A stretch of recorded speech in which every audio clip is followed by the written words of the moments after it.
El siguiente programa cuenta con el apoyo e impulso de la Comisión Nacional de Televisión.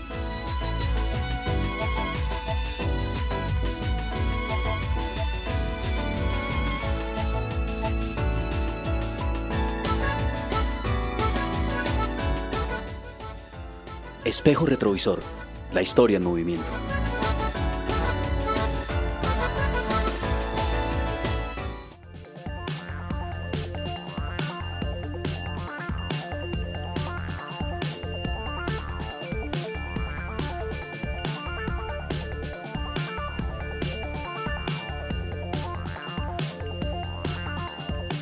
Soy Carlos Raigoso, estudio Comunicación Social Periodismo. Me encanta conocer mi departamento acompañado siempre de una cámara fotográfica. Hoy voy a caminar con Miguel Ángel Rojas, historiador y periodista, para realizar mi fotoreportaje sobre el antiguo Camino del Quindío.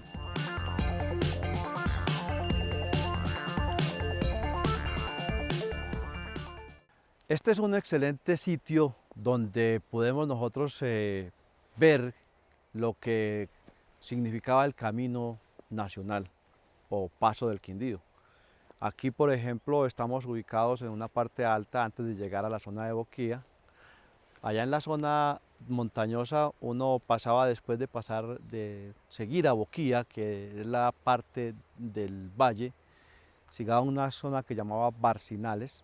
Todavía no existía el municipio de Salento, el poblado de Salento, que queda allá en la montaña, pero mucho más arriba se seguía hacia Toche, y de Toche se seguía a Cajamarca y después a Ibagué para llegar a Santa Fe, que era la sede del virreinato. Y hacia el otro lado se puede ver todavía señales del camino. Se llegaba a una zona que llamaba Novilleros y de ahí se pasaba a Cartago, la Vieja.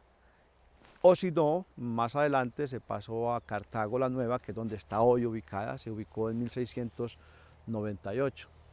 De ahí seguía el camino hacia Buga, de Buga a Cali y de Cali a Popayán. Y de Popayán el camino seguía hacia el nuevo o el reino o el virreinato de Lima en Perú.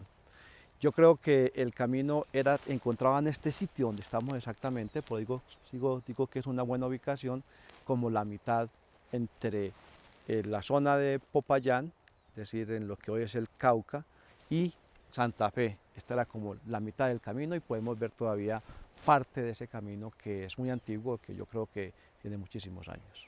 Bueno, Miguel Ángel, ¿y qué tan antiguo es este camino? Bueno, este camino yo creo que es un camino que se construyó no por los españoles cuando llegaban a América, sino que es un camino precolombino. Este camino es un camino que estamos seguros, dentro de las investigaciones que hemos hecho en la región, que era el camino de los Quimbayas. Fueron los indígenas que habitaron la zona, digamos que en esta zona donde estamos en este momento, aquí cerca de Boquía, en el municipio de Salento, habitaban, más que los Quimbayas, habitaban los quindíos, los aguacabezas, los pindanaes, pero se conocía como el camino de los Quimbayas. Fueron los indígenas y no los españoles los que construyeron este paso, porque había un intercambio seguro de mercancías. Los indígenas de este lado tenían una mercancía muy valiosa, que era la mercancía de los elementos, de la finura del oro. También hacían muchísimos vestidos, mantas, e intercambiaban con los indígenas, sobre todo de la zona del Tolima, algunos elementos. Es decir, que yo creo que el camino es un camino que debe tener unos 800 o 1000 años, porque era un camino más que de los españoles, era un camino de los indígenas. Increíble, ¿no? Que aún se conserve pues esta herencia de nuestros antepasados. Pero bueno, cuando los conquistadores llegaron, ¿lo encontraron en uso? Claro, el camino estaba en uso y lo estaban utilizando los indígenas. Precisamente son los indígenas, como en casi todas las partes de América, cuando llegan los conquistadores españoles, los que le van mostrando los caminos a estas personas que llegaron nuevas al continente. Y ellos le mostraron este camino. Muy bien. Bueno, ¿y cuál fue el papel que tuvo este camino en la independencia de Colombia? Bueno, fue fundamental. Este camino tuvo muchos usos en el siglo XVII, XVIII. Por aquí pasaron virreyes, oidores de la Real Audiencia. Pero yo creo que la parte más importante es precisamente en el momento de la independencia, es decir, en el siglo XIX. Pero déjeme que le cuente eso allí abajito, en Boquía. Vamos a Boquía y le explico allí Vamos, Miguel Ángel. todo este tema de la independencia. Boquía fue el primer asentamiento que existió en el Paso del Quindío, ubicado en la mitad del trayecto entre Ibagué y Cartago. Allí, Carlos encontrará muy buena información para su fotorreportaje.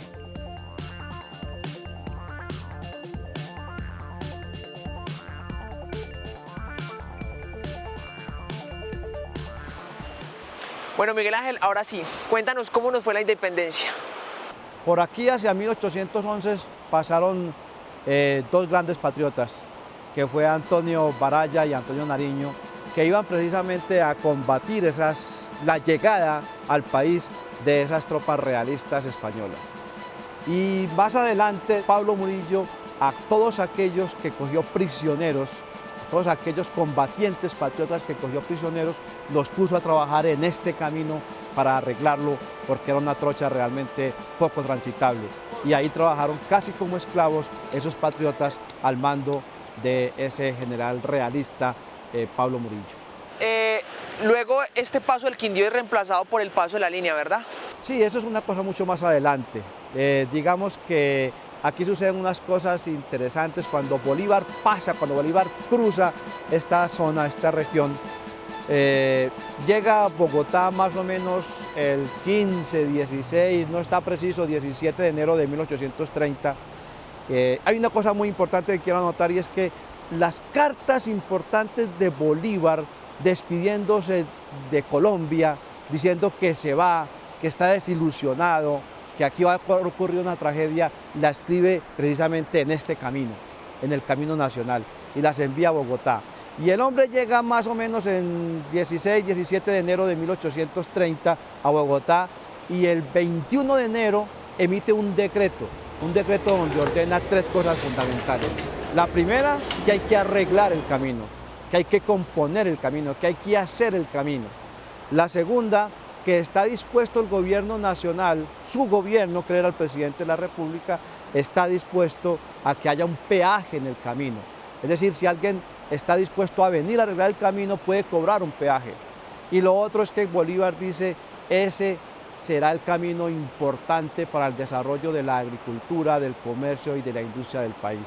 Y evidentemente es una posición sabia, porque finalmente esta es la zona que comunica al oriente con el occidente del país, y eso sucedió. Y es mucho más adelante, empezando el siglo XX, cuando el camino deja de ser tan importante, porque han nacido unos pueblos distintos a Salento, como Calarcá y Armenia, y entonces el camino toma lo que hoy conocemos como la carretera de la línea, y entonces se empieza a olvidar el camino nacional Paso del Quindío.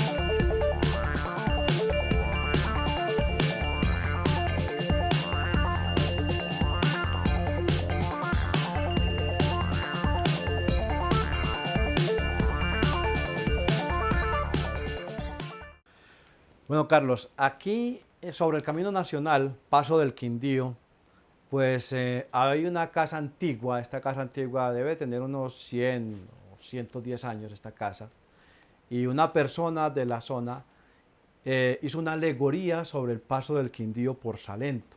Ese 5 de enero, que creemos que fue el 5 de enero de 1830, por la carta que ya le conté que se suscribió el día 2 de enero y que él dijo que partía de Cartago el 4. Una persona entonces, utilizando esta casa antigua, hizo una alegoría de un cuarto donde pudo haber dormido Simón Bolívar. Y aquí estamos precisamente en este que es un museo del Camino Nacional que ha hecho una persona, una cosa moderna, consiguió una cantidad de artículos, una cama, un retrato, un escaparate, muchísimas cosas antiguas, e hizo una alegoría, y esto hay que ser muy claro para decir que es una alegoría, es decir, es como una especie de imaginarse dónde pudo haber dormido Bolívar. Yo estoy casi seguro, Carlos, de que Bolívar no durmió en ninguna casa, porque casas no habían, y que Bolívar durmió a la intemperie, digamos, en una tolda de campaña, porque él era un militar. Además, él cuando pasó por acá, venía con el batallón Rifles y con otro batallón de las campañas del sur, y entonces ellos dormían realmente en toldas de campaña a la intemperie.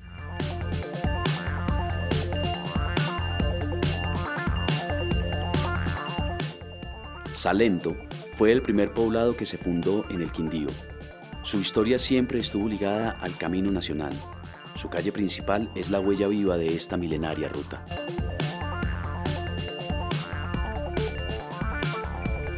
Bueno, Miguel Ángel, me imagino que el paso del Quindío en algún momento tuvo que pasar por Salento, o más bien, creo que Salento se fundó sobre el paso del Quindío. Lo que hoy conocemos como la calle real de Salento, que es la calle más bonita, donde están las casas más antiguas, evidentemente era parte del Camino Nacional, del antiguo Camino Nacional o Camino del Quindío. Esa creación se hizo, digamos, al lado y lado del camino.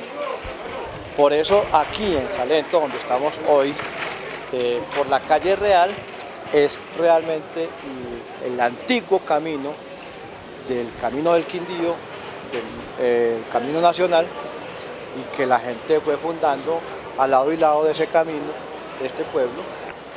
Bueno, entonces sigamos recorriendo a ver qué más nos encontramos. En un momento salimos de este sitio que es la calle real, por Camino del Quindío, y vamos a coger la ruta hacia Toche, que es la ruta que pasa la línea, es decir, la cordillera. La que salía hacia Santa Fe de Bogotá. Exacto, para coger Cajamarca, la zona del departamento del Tolima y luego hacia Santa Fe. Perfecto, entonces sigamos.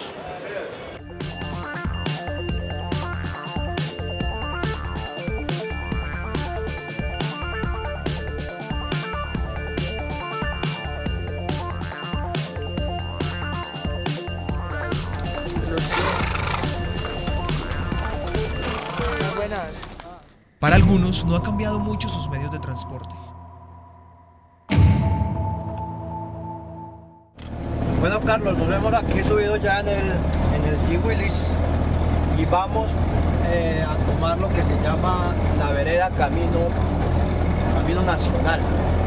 Esta vereda recibe el nombre de Camino Nacional precisamente porque por ella pasa todo el Camino Nacional. Y esta es una de las partes más interesantes del camino, porque era la parte más difícil, más pesada, donde están los profundos canelones, donde los transeúntes del camino pues se enterraban las propias mulas, se caían, se rodaban, y era una cosa muy dificultosa. Vamos a ir hasta la parte de arriba, en la línea de la montaña, para que conozcamos la zona de Toche, y allí veamos también un cementerio que había de los pobladores, de los pocos pobladores de la zona, pero sobre todo donde enterraban a las personas que se morían en el camino. Entonces los llevaban hasta ese cementerio y allí los enterraban, les daban cristianas sepulturas.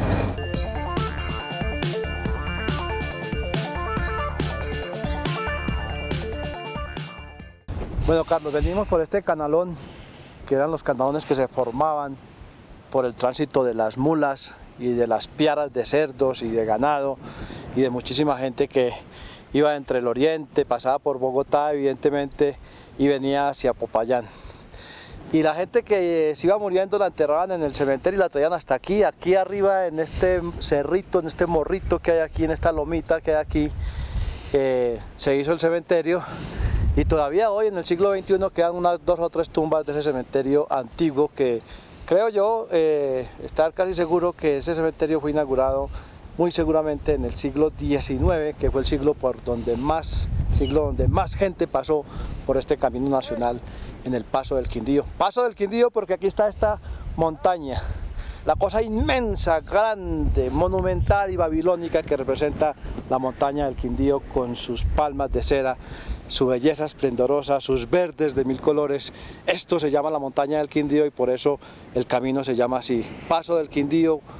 Entonces podríamos atrevernos a pensar que también en este cementerio podrían haber soldados del ejército de nuestro libertador. Es posible, aunque habría que hacer excavaciones para mirar. Aquí a simple vista solamente hay 2 tumbas, seguramente es una persona de la zona que murió y la enterraron en el cementerio. A la vista pues están porque tienen su pequeño mausoleo y hay otra que está caída y no le hemos podido ver todavía la fecha.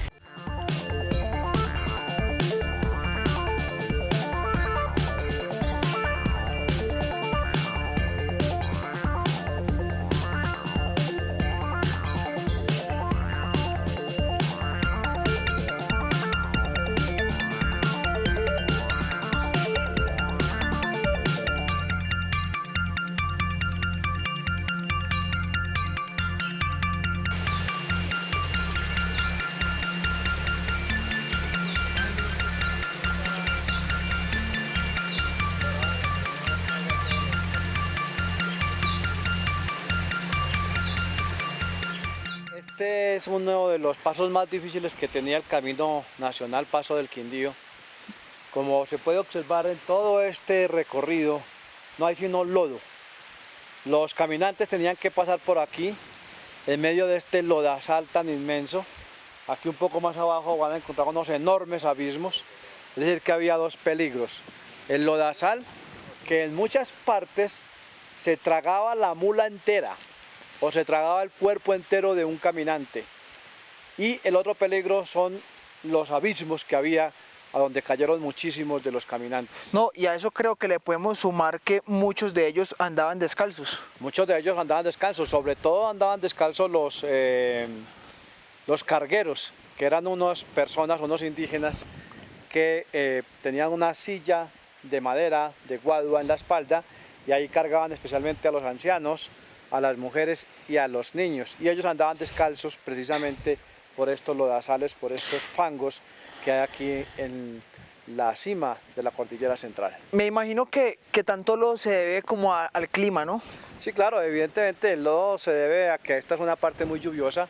Aquí hay lo que se llama comúnmente un bosque de niebla, es decir, aquí se asenta un poco la niebla y hay aguaceros, hay lluvia constante, permanente, y esto con el paso constante de las bestias y de las personas se va volviendo el lodo que vemos en este momento. Bueno, entonces lo invito a que... Sigamos, pero por los laditos, compañero. Claro que sí.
Bueno, Miguel Ángel, siguiendo nuestro recorrido por el Paso del Quindío, nos encontramos con este puente de piedra. Cuéntenos por qué está acá, quién lo hizo.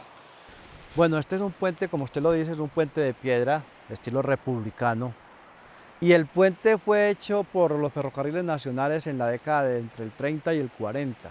¿Sí? Colombia, en el año de 1923, empieza a expandir el ferrocarril con el dinero que le entregó los Estados Unidos como una concesión por la entrega del canal de Panamá en 1903. Es decir, le pagó 20 años después, en 1921, 22, 23, le pagó un dinero en dólares a Colombia por haber cedido finalmente el canal de Panamá, y el Congreso de la República y el presidente de la República decidieron que ese dinero serviría para el desarrollo de los ferrocarriles en todo el país. Se plantearon varias líneas y una de las líneas que se planteó fue precisamente la línea entre Armenia, Cali y Buenaventura. Y el 22 de abril de 1927 llega el tren a Armenia. Y ahí se plantea entonces el otro paso, el paso entre Armenia y Bogotá. Y es donde el gobierno hace el gran proyecto del túnel de la línea pasando a través de una vía férrea. Se construyen túneles en Armenia, en la ciudad, se construyen túneles en esta montaña, y una de las cosas que se construyó fue precisamente este puente. Bueno, ¿y por qué después de estar tan adelantado este proyecto, por qué no se culminó? Porque precisamente viene la guerra civil del 48, el tema de la dictadura en el año de 1953, y cuando el gobierno empieza a buscar los dineros en la banca internacional, en la banca multinacional, pues hay un condicionamiento.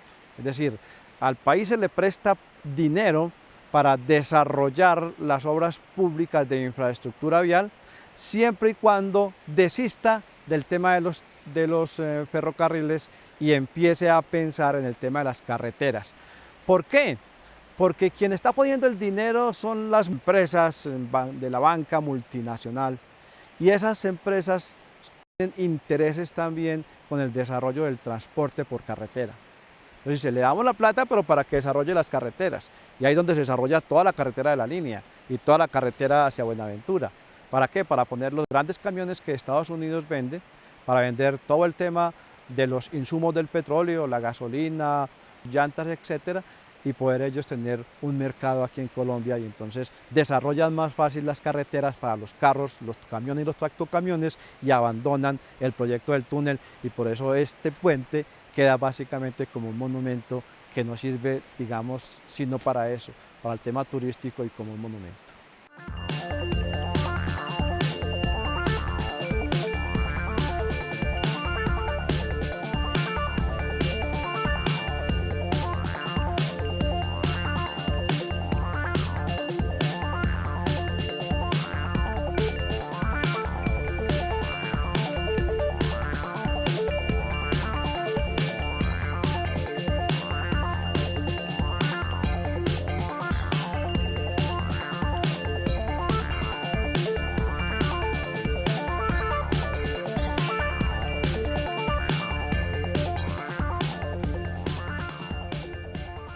Esta es Calarcá, la segunda urbe del Quindío después de Armenia. Paradójicamente fue Salento la que llevaba la vanguardia, pero ¿qué sería de Salento si se hubiera desarrollado el paso de la línea por allí? No sería ese hermoso y pintoresco pueblo, y a lo mejor Calarcá no sería lo que es hoy. Todo esto gracias a un milenario trayecto que une el centro con el occidente del país y del mundo. Carlos recorrerá ahora la actual vía terrestre que une el centro con el occidente del país. Es la principal arteria de nuestra economía. Es el paso de la línea que atraviesa la cordillera central.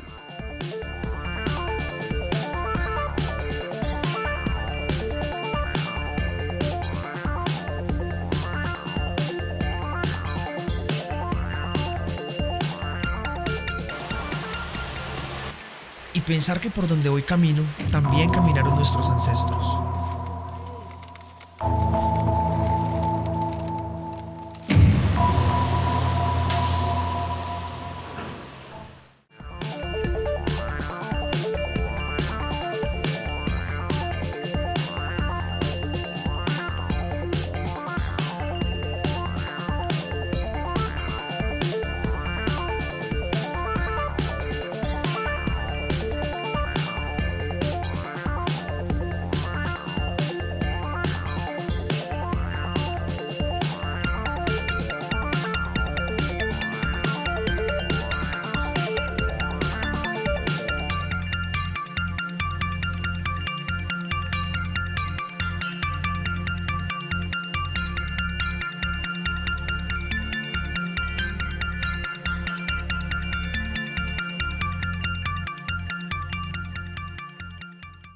Tengo muchas imágenes que hablan de un camino, del pasado, de la visión acertada de nuestro libertador.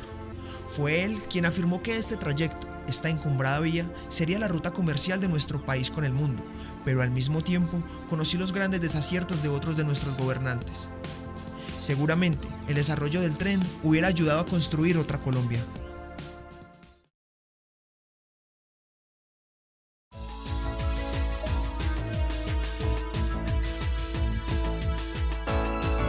Con el apoyo e impulso de la Comisión Nacional de Televisión.